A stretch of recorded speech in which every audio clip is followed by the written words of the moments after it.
Halo teman-teman semua. Pernahkah kalian membayangkan bagaimana jika AI atau kecerdasan buatan ikut bertanding di ajang Olimpiade Matematika Internasional atau IMO? Kalau dulu ide seperti itu mungkin terdengar seperti fiksi ilmiah. Sekarang sudah menjadi kenyataan. Tahun 2025 ini, untuk pertama kalinya dalam sejarah, AI berhasil mencapai standar medali emas di IMO. Ya, mesin benar-benar bisa menaklukkan soal matematika yang disebut-sebut sebagai yang paling sulit di dunia. Mari kita kupas bersama. Bagaimana ceritanya, siapa saja pemain utamanya, dan apa artinya bagi masa depan matematika dan teknologi. Sebelum masuk ke pembahasan AI, kita perlu mengingat kembali. Apa itu IMO? IMO adalah singkatan dari International Mathematical Olympiad, sebuah kompetisi matematika tingkat dunia yang pertama kali diadakan tahun 1959. Peserta utamanya adalah siswa-siswi SMA terbaik dari berbagai negara. Dalam setiap edisi, peserta diberi 6 soal matematika yang dibagi ke dalam 2 hari ujian. Setiap hari ada 3 soal, dan waktu pengerjaannya adalah 4 jam 30 menit. Bidang soal mencakup 4 area utama: aljabar, geometri, kombinatorika, dan teori bilangan. Skor maksimal untuk setiap soal adalah 7 poin, sehingga total nilai sempurna adalah 42 poin. Medali emas biasanya diberikan pada peserta dengan skor sekitar 30 poin atau lebih, tergantung distribusi skor tahun tersebut. Nah, bayangkan saja. Soal IMO dikenal bukan hanya sulit, tapi juga membutuhkan kreativitas tinggi. Kadang, solusi yang sederhana bisa muncul dari ide yang sangat tidak biasa. Karena itu, IMO dianggap sebagai salah satu ajang paling bergengsi dalam dunia akademik. Tentu saja, AI tidak benar-benar duduk di ruang ujian bersama para peserta IMO. AI baru diberi soal setelah kompetisi resmi selesai. Jadi sifatnya lebih seperti eksperimen. Apakah mesin mampu memecahkan soal yang sama dengan manusia? Sejak beberapa tahun terakhir, perusahaan teknologi mulai tertarik untuk mencoba. Salah satu alasannya sederhana. Soal IMO adalah tolok ukur tertinggi dalam problem solving matematis, dan jika AI bisa mengerjakannya, itu berarti AI memiliki kapasitas penalaran yang luar biasa. Awalnya, hasilnya biasa-biasa saja. Model AI memang bisa mengerjakan soal tertentu, tapi masih sering salah atau tidak lengkap. Bahkan, beberapa tahun lalu, AI kesulitan menembus standar medali perunggu. Namun, segalanya berubah drastis pada tahun 2025. Pemain besar pertama dalam cerita ini adalah Google.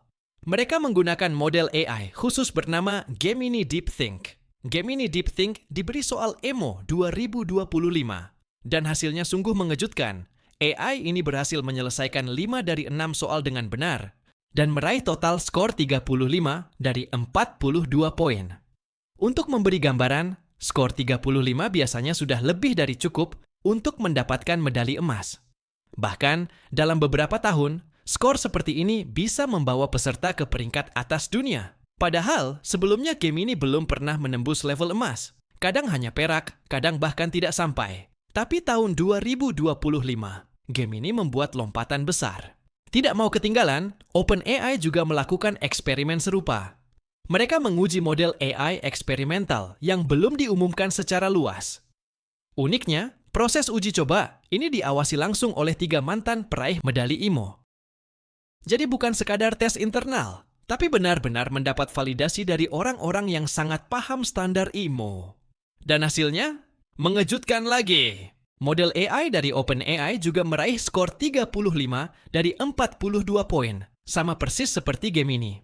Itu artinya, 2 model AI yang berbeda mampu menembus standar medali emas IMO di tahun yang sama. IMO 2025 sendiri berlangsung di Sunshine Coast, Australia, pada pertengahan Juli. Setelah kompetisi selesai, pengumuman hasil eksperimen AI juga bermunculan. OpenAI lebih dulu mengumumkan hasilnya pada tanggal 19 sampai 20 Juli 2025, sementara Google menyusul pada 21 Juli 2025. Dengan begitu, dunia disuguhkan kabar bersejarah. Untuk pertama kalinya, kecerdasan buatan berhasil mencapai standar medali emas di Olimpiade Matematika Internasional. Mari kita bahas sedikit tentang makna skor ini. Skor maksimum IMO adalah 42 poin. Jadi, ketika AI meraih 35 poin, artinya hanya ada satu soal yang tidak berhasil ditaklukkan secara penuh. Bagi manusia, skor 35 biasanya setara dengan peringkat medali emas. Bahkan, banyak medalis emas manusia yang nilainya justru di kisaran 30 sampai 34 poin. Artinya, AI benar-benar tampil setara dengan peserta terbaik dunia. Hal ini menimbulkan diskusi luas. Apakah AI kini bisa dianggap sebagai peserta yang sah atau tetap sekadar alat eksperimen? Meski AI bisa menyelesaikan soal IMO dengan skor tinggi, tetap ada perbedaan fundamental. 1. Kreativitas dan intuisi manusia. Peserta IMO manusia sering menemukan solusi dengan pendekatan yang sangat indah dan tak terduga. AI memang bisa menghasilkan solusi, tapi biasanya lewat eksplorasi besar-besaran, bukan intuisi kreatif. 2. Keterbatasan konteks. AI hanya bisa mengerjakan soal yang diberikan. Tapi manusia bisa belajar dari pengalaman IMO untuk menginspirasi penemuan baru, bahkan di luar matematika murni. 3. Nilai pendidikan. IMO bukan hanya lomba mencari jawaban benar. IMO adalah ajang untuk melatih pola pikir logis, kreativitas, dan ketekunan. Itu semua tetap jauh lebih bermakna bagi manusia dibandingkan sekadar angka skor. Lalu, apa makna keberhasilan AI ini untuk dunia? Bagi AI, pencapaian ini menunjukkan bahwa mesin semakin mampu melakukan penalaran tingkat tinggi. Ini bukan sekadar hitung cepat, tapi benar-benar pemahaman terhadap konsep matematika abstrak. Bagi pendidikan, eksperimen ini bisa menginspirasi cara baru dalam mengajar matematika. AI bisa menjadi alat bantu belajar, bukan saingan. Bagi manusia, ini pengingat bahwa kita harus terus melatih sisi kreatif, imajinatif, dan humanis. Mesin boleh lebih cepat, tapi hanya manusia yang bisa menemukan makna dari sebuah solusi. Jadi teman-teman, sekarang kita tahu, tahun 2025 adalah tahun bersejarah. Untuk pertama kalinya, AI berhasil menaklukkan soal IMO dengan skor 35 dari 42 poin, setara dengan medali emas. Mesin memang hebat, tapi jangan lupa, IMO sejak awal adalah perayaan kecerdasan manusia. AI mungkin bisa memberi jawaban, tapi manusia selalu punya cara berpikir kreatif, intuisi, dan keindahan dalam solusi. Semoga kisah ini membuat kalian semakin semangat belajar matematika. Ingat, matematika bukan hanya tentang angka, tapi tentang pola, logika, dan kreativitas. Jangan lupa like, share, dan subscribe untuk konten matematika inspiratif lainnya. Sampai jumpa di video berikutnya.